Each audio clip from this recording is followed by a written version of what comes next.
Recently I made a video about how I believe that the S&P 500 might be a little bit overvalued, or at least there's a lot of capital being pumped into the S&P 500 and you should potentially diversify your portfolio away from the S&P 500. And I'm going to use Apple as a proxy. So Apple is currently valued at $4 trillion with a T, $4 trillion. However, they're a very profitable company. They generate about $100 billion of net income every single year.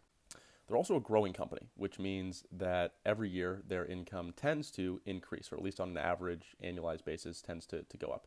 They're probably going to sell more iPhones 5 years from now than they sell today. They're probably going to sell them for a little bit more than they sell them today, and they're going to sell other devices as well.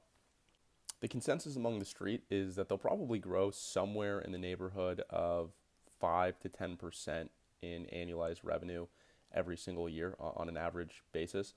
That means that it would take about 17 years to recoup that original $4 trillion investment. So if you were to actually invest $4 trillion, buy Apple outright, you are the sole owner of Apple, it would probably take you about 17 years to recoup your original investment. Here's the thing, there's a lot of companies trading at similar valuations. That is, it would take, potentially 15 to 20 years to recoup your original investment based on a pretty positive assumption that the company is going to continue to grow and continue to do well. And here's the thing, there's risk associated with these investments. Apple is very likely to be around 10, even 20 years from now. That said, it's entirely possible there's a new technology or a new company that comes in and starts taking market share from Apple. Not to say that it's likely, but it's possible. So you have to account for some level of risk associated with these earnings projections.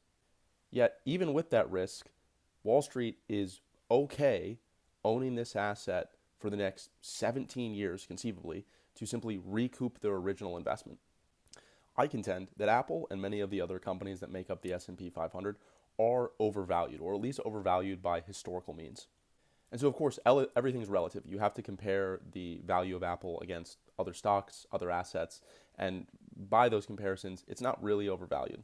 But by historical standards, it is. It is overvalued. And for that reason, I believe it opens us up to the potential of a correction. Whether or not that correction happens in the next few years, I have no idea. I'm not here to time the market. I don't have any belief that I can time the market.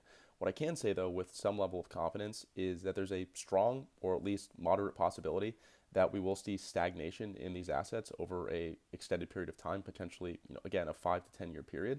And for that reason, I think it makes 100% sense to have some, or at least a little bit of your capital diversified away from the S&P 500. There's absolutely no reason to have all of your assets in something that's relatively baked in and, in my opinion, again, probably on the more overvalued or oversaturated side of the investment spectrum.